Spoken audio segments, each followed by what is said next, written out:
एक जर्नलिस्ट की बदली पोर्टो रिको में हुई। वहां के सबसे रिच पर्सन की फियांसे से उसे प्यार हो जाता है। उसने देखा कि वहां पर बिजनेस भी गलत तरीके से चल रहा था।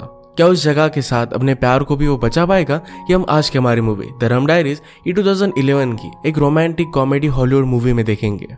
अगर आपको वीडियो अच्छा लगता है तो प्लीज इसे लाइक और कमेंट जरूर कर दीजिएगा। अब बिना किसी देरी के एक्सप्लेनेशन स्टार्ट करते हैं। मूवी स्टार्ट होती है और हम हमारे मेन कैरेक्टर पॉल को पोर्टो रिको के एक बहुत ही अच्छे होटल में देखते हैं। वो यहाँ पर न्यू जॉब ज्वाइन करने के लिए आया हुआ है। कल रात उसने ज्यादा ही पी ली थी। पूरा रूम उसने तहस नहस कर दिया है। वेटर उसके लिए ब्रेकफास्ट लेकर आया पर उसे याद भी नहीं था कि कब उसने इसे ऑर्डर किया था। लिकर का पूरा कैबिनेट भी उल्टा पड़ा है। वो वेटर से कहता है कि अब मैं ड्रिंकिंग बंद करना चाहता हूँ, पर जॉब में जाने से पहले वो फिर से ड्रिंक कर रहा था। यह हमारा टाइम 1960s का है, जब पोर्टो रिको उतना ज्यादा डेवलप नहीं था। बड़े बड़े बिजनेसमैन यहाँ पर आकर बहुत सारे बिजनेस लाने वाले थे, पर यहाँ के लोगों को ये पसंद नहीं आता। वो न्यूज़पेपर ऑफिस के बाहर प्रोटेस्ट कर रहे थे। पॉल अपने जॉब के इंटरव्यू के लिए आया। उसके बॉस का नाम था लॉटरमन। कल रात के हैंगओवर की वजह से पॉल ने सनग्लासेस पहने हुए थे। लॉटरमन ये बात समझ जाता है। उसने कहा कि यहाँ पर ऑलरेडी बहुत सारे लोग ड्रंक ही रहते हैं। मुझे फिर से ड्रंक आदमी को काम पर नहीं रखना है। तुम्हें अपनी ड्रिंकिंग को कंट्रोल करना पड़ेगा। उन्होंने उसका रेज्यूमे देखा पर वो समझ गए कि इसमें सब कुछ झूठ लिखा हुआ है। लॉटरमन ने पूछा कि क्या तुम पॉलिटिकल हो? पॉल कहता है कि जो साइड उसे अच्छी लगे उस साइड पर वो झुक जाता है। ये बात उसे अच्छी लगी और उसे हायर कर लिया जाता है। यहाँ के लोकल लोगों से ज्यादा पंगे लेने में उसे मना करते हैं क्योंकि एक जर्नलिस्ट को उन्होंने मार दिया था। पॉल काम स्टार्ट करता है और उसे मिलने के लिए सैंडरसन आया, जो एक बहुत ही अमीर बिजनेसमैन था। उसने कहा कि मैंने तुम्हारी राइटिंग देखी है, तुम बहुत ही अच्छा राइट करते हो। बाद में उससे वो बात करने वाला था। न्यूज़पेपर में काम करने वाला बॉब ये पॉल का फ्रेंड बनता है और वो रात में ड्रिंक के लिए आते हैं। बॉब ने पॉल से कहा कि तुम्हें वैसे भी वो जॉब मिलने वाला था क्योंकि हमारे पास ज्यादा एम्प्लॉयज नहीं है। एक आदमी को बहुत ही ज्यादा ड्रंक देखते हैं, इसका नाम है मोबर्ग। बॉब ने कहा कि ये भी हमारी न्यूज़पेपर में काम करता है। इस इंडस्ट्री में जो भी गलत है ये सब कुछ मोबर्ग ही रिप्रेजेंट करता है। इसके बाद पॉल अपने होटल में वापस आया और वहां पर एक प्राइवेट पार्टी चल रही थी। वहां पर उसे अलाउड नहीं किया जाता। वो फिर एक छोटी सी बोट निकाल कर बोटिंग के लिए चला गया। वहां स्विमिंग करते हुए एक बहुत ही ब्यूटीफुल सी लड़की उससे टकराती है। हमारी और एक मेन कैरेक्टर है जिसका नाम है शेनॉल्ड। पॉल पूछता है कि तुम यहाँ पर कर क्या रही हो? शेनॉल्ड कहती कि उस बोरिंग पार्टी से मुझे दूर रहना था। मेरा बॉयफ्रेंड स्पीच देने वाला था जो मैंने बहुत बार सुनकर रखी थी। पॉल ने उसे ड्रिंक के लिए पूछा पर वो मना कर वहां से जाने लग गई। पॉल कहता है कि अपना नाम तो बता दो। शेनॉल्ड कहती कि अगर मैंने मेरा नाम नहीं बताया तो तुम मुझे हमेशा याद रखोगे। पॉल अपने आप से कहता है कि इससे मिलने के पहले तुम्हें बहुत ही अच्छा था, अब इसके बिना मैं कैसे जी सकूंगा।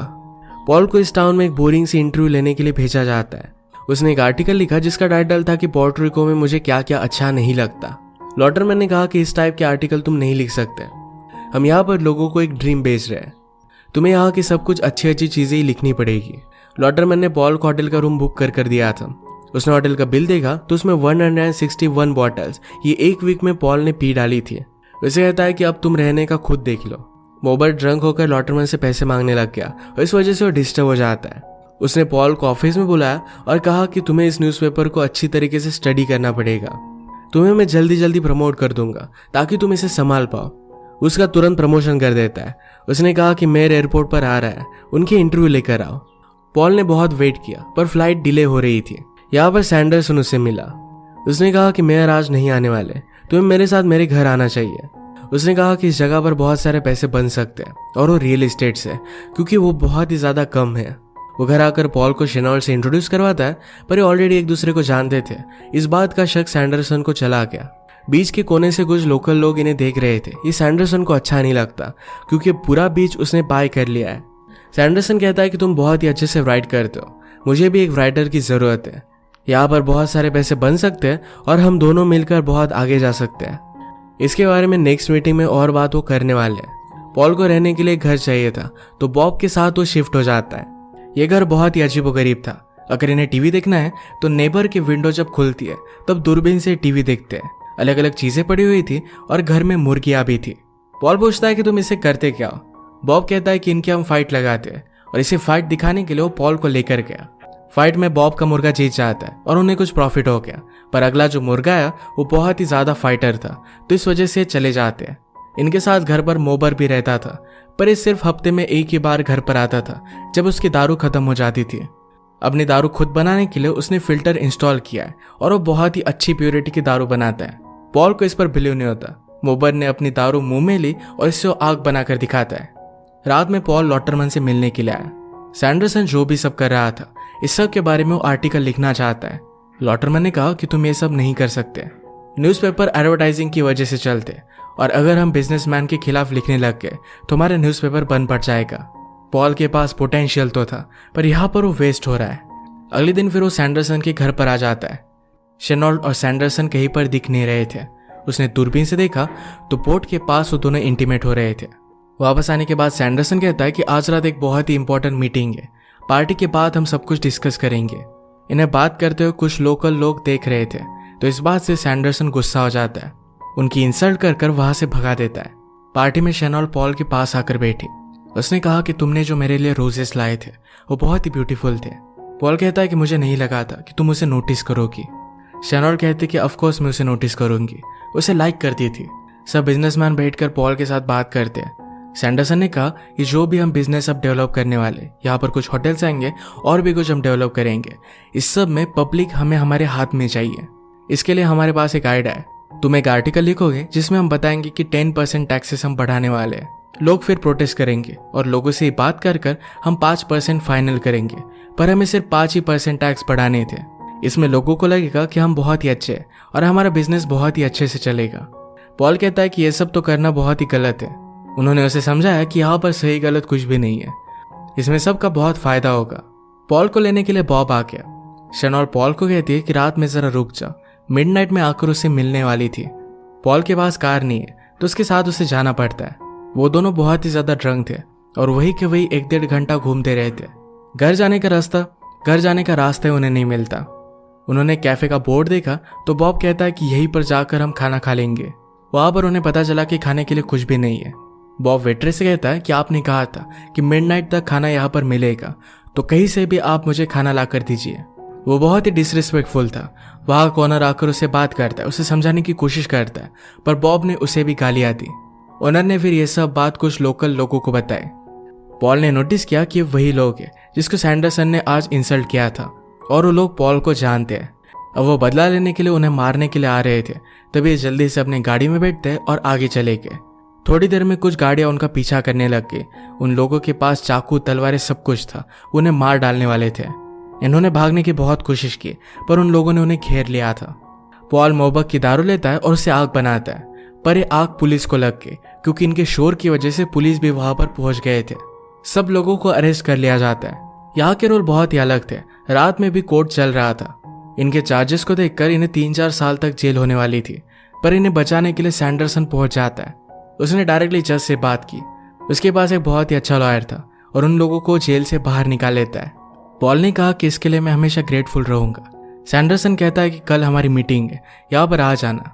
अब बिना चाहते हुए भी पॉल को उसके लिए काम करना ही पड़ेगा। अगली सुबह इन्हें बहुत बड़ा हैंगओवर हुआ। बॉब कहता है कि जल्दी से जाकर मेरी कार हम लेकर आते हैं, वरना वो लोग सब कुछ पार्ट वगैरह निकाल लेते हैं। कार के पास वो पहुंचे पर लोकल लोगों ने ऑलरेडी सीट निकाल लिए थे, तो कुछ इस तरीके से ड्राइव करते हुए निकल जाते हैं। सिटी में पुलिस ने उन्हें देख लिया। उनसे बचने के लिए कहीं पर भी उन्होंने गाड़ी डाल दी और एक जगह पर उनका एक्सीडेंट हो जाता है। इतना सब कुछ होने के बाद भी पॉल मीटिंग में आ गया। प्लान फाइनलाइज होने के बाद पॉल सैंडरसन से कहता है, क्या मुझे कुछ एडवांस मिल सकता है? मुझे अब रहने के लिए जगह लेनी पड़ेगी और मेरे पास कार भी नहीं है। सैंडरसन ने खुद की एक बहुत ही अच्छी कार उसे गिफ्ट दे दी। उसे रहने के लिए जगह भी वो देने वाला है। सैंडरसन कहता है कि मुझे एक हेल्प करो, शेनॉल्ट को यहाँ पर लेकर आओ। शेनॉल्ट आज कार्निवल के लिए रेडी हो रही थी। वो पॉल को भी इसके लिए इन्वाइट कर लेती है। वो जब गाड़ी में थे तो शेनॉल्ट ने कहा, क्या तुम्हें पता है ये कार कितनी फास्ट जा सकती है? मैं तुमसे एक बेट लगाती हूँ, हम इस कार को बहुत फास्ट चलाएंगे और हम में से पहले जो चिल्लाया वो ये बेट हार जाएगा। पॉल इसके लिए मान गया। पॉल नॉर्मली चला रहा था पर शेनॉल्ट जबरदस्ती उससे बहुत फास्ट गाड़ी चलवाती है। आगे डायरेक्टली रास्ता ही खत्म हो गया। पॉल ही पहले चिल्ला देता है। वो दोनों एक दूसरे के करीब आ गए थे पर पॉल उससे दूर चला गया। लॉटरमैन सब पर बहुत गुस्सा हो गया था कि जब वे घूम फिर रहे थे तब पेपर पर उनका कुछ भी ध्यान नहीं था। पॉल फिर से बहाना बनाता है कि फेस्टिवल को कवर अप करने के लिए जा रहा है। जहां पर होटल बनने वाले थे इसकी साइट वो जाकर देख कर आए। उसने पार्टी ज्वाइन की और शेनॉल्ट के पास वो चला गया। वो उसे बोट पर लेकर आए। जब सैंडरसन देखता है कि पॉल बॉब को अपने साथ लेकर आया तो उस पर वो बहुत गुस्सा हो गया। वो कहता है कि बॉब कोई भी चीज सीक्रेट नहीं रख सकता, तुम्हें ऐसा नहीं करना चाहिए था। थोड़ी देर में बोट पर पॉल बहुत शांत हो गया था। शेनॉल्ड उसके पास आकर बैठ गई। वो पूछती है कि तुम क्या सोच रहे हो। पॉल कहता है कि मैं बहुत कुछ राइट करने का ट्राई करता हूँ, पर मेरी खुद की वॉइस मुझे समझ में नहीं आ रही। रात में जब ये डिनर कर रहे थे तो पॉल क्लब में जा रहा था, तो शेनॉल्ड कहती कि मुझे भी वहीं पर जाना है। सैंडरसन का प्लान कुछ अलग था, पर उसे भी जाना पड़ता है। क्लब में शेनॉल्ड किसी और आदमी के साथ डांस करने लग गए। वो आदमी अपने कपड़े निकालने लग जाता है और शेनॉल्ड भी उसके साथ बहुत ही अच्छा डांस कर रही थी। सैंडरसन ने शेनॉल्ड को बाहर निकालने की कोशिश की, पर क्लब के बाउंसर उसे रोक लेते हैं और उसे को बाहर निकाल देते हैं। पॉल भी कोशिश करने के बाद भी अंदर नहीं जा पाता। उसके लिए बहुत ही वरीड था। सुबह वंडर करता है क्या शेनॉल्ड सैंडरसन के साथ होगी। वो सैंडरसन से पूछने के लिए गया। सैंडरसन कहता है कि मेरे और शेनॉल्ड के बीच में मत आओ। गुस्से में उसने पॉल को जो गाड़ी दी थी उसकी कीज भी वो ले लेता है। अब उसके साथ वो काम नहीं करेगा। फिर से पॉल और बॉब को टूटी फूटी गाड़ी लेनी पड़ती है। मोबर्ग आज अलग टाइप की मेडिसिन लेकर आया था, जिससे उन्हें अलग अलग चीजें दिखेंगी। ये वो ले लेते हैं और इससे वो हाई होने का वेट करते हैं। थोड़ी देर में अजीबोगरीब चीजें उन्हें दिखने लग गई और वो बाहर चले गए। पॉल ने इमेजिन किया कि जैसे कि फिश उससे बात करता हो। उसने रियलाइज किया कि हम लोग सब कुछ बर्बाद कर रहे हैं। अगर सैंडरसन के प्लान एक्चुअल में सक्सेस हो गए तो यहाँ की नेचुरल ब्यूटी सब कुछ चली जाएगी। इसे रोकने के लिए आर्टिकल लिखने लग जाता है। अगले दिन शेनॉल्ड उसके पास आके उसे सहारा देता है। पॉल सैंडरसन के पास जाकर शेनॉल्ड के कपड़े लेकर आया। वो उस पर बहुत ज्यादा गुस्सा हो गया था। पॉल ने शेनॉल्ड को प्रॉमिस किया इस सारी चीजों को एक्सपोज कर देगा। सैंडरसन ने पॉल के लिए बेल के लिए जो पैसे रखे थे ये वो निकाल लेता है। अब उनके खिलाफ अरेस्ट वारंट था। शेनॉल्ड उसके साथ ही रह रही थी, तो एक दिन वो दोनों इंटीमेट हो जाते हैं। रात में इन्हें पता चला कि इनका न्यूज़पेपर बंद पड़ गया। लॉटरमैन सब कुछ लेकर ऑलरेडी भाग गया था। ये सब कुछ सैंडरसन ने करवाया हुआ था। न्यूज़पेपर का सारा स्टाफ हाथ पर हाथ धरे बैठा हुआ था, पर पॉल कहता है कि हमें स्ट्राइक बैक करना पड़ेगा। मोबर्ग ने कहा कि हमारे पास कोई भी पैसे नहीं है। पॉल कहता है कि हम पैसों का कुछ ना कुछ तो कर लेंगे। फैक्ट्री में हम जबरदस्ती घुस जाएंगे। पॉल घर पर आया तो शेनॉल्ड वहां से जा चुकी थी। वो उसके लिए $100 रख कर जाती है। उसने कहा कि मैं न्यूयॉर्क जा रही हूँ, अगर तुम चाहते हो तो आ सकते हो। पॉल ने डिसाइड किया कि पहले वो सबको एक्सपोज करेगा और उसी के बाद जाएगा। इनके पास प्रिंट करने के लिए पैसे नहीं थे, पर मुर्गियाँ थी। वो डिसाइड करते हैं कि मुर्गियों की फाइट लगाएंगे। इनकी मुर्गी फाइट हारनी नहीं चाहिए। तो मोबर्ग ने कहा कि एक जगह पर जाकर हम इसे कर्स लगाएंगे कि कभी भी हारेगी नहीं। मुर्गी को एक लेडी के पास लेकर गए और वो अजीबोगरीब हरकतें कर कर उस पर वो कर्स डाल देती है कि मुर्गी कभी भी हारेगी नहीं। फिर वो उसे फाइट के लिए लेकर आए।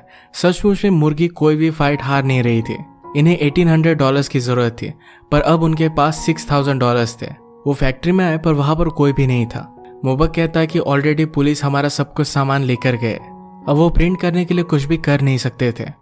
पॉल कहता है कि क्या तुम कुछ स्मेल कर सकते हो? ये इंक का स्मेल है। यही स्मेल करप्शन का होता है, पर इसी इंक से हम इस करप्शन को मिटा सकते हैं। उसे लाइफ में एक गोल मिल गया था। पुलिस इनके पीछे थे तो एयरपोर्ट से वो भाग नहीं सकते। पॉल ने डिसाइड किया कि सैंडरसन की बोट लेकर वो यहाँ से भाग जाएगा, और वो वही करता है। उसके बाद फिर पॉल न्यूयॉर्क गया, शेनॉल्ड से मिला, उसी के साथ उसने शादी की। वो एक बहुत ही बड़ा जर्नलिस्ट बना और बहुत सारे करप्शन को उसने एक्सपोज किया था। इसी के साथ ये मूवी एंड हो जाती है। अगर आपको एक्सप्लेनेशन अच्छा लगा तो प्लीज़ से लाइक और कमेंट जरूर कर दीजिएगा। मैं बहुत सारी मूवीज़ लेकर आते रहता हूँ, तो प्लीज़ चैनल को सब्सक्राइब कर दीजिए और बेल नोटिफिकेशन आइकॉन दबाना मत भूलिएगा। हम फिर से मिलेंगे और एक नए मूवी के साथ। तब तक के लिए थैंक यू और आप अपने आप का ख्याल रखिए।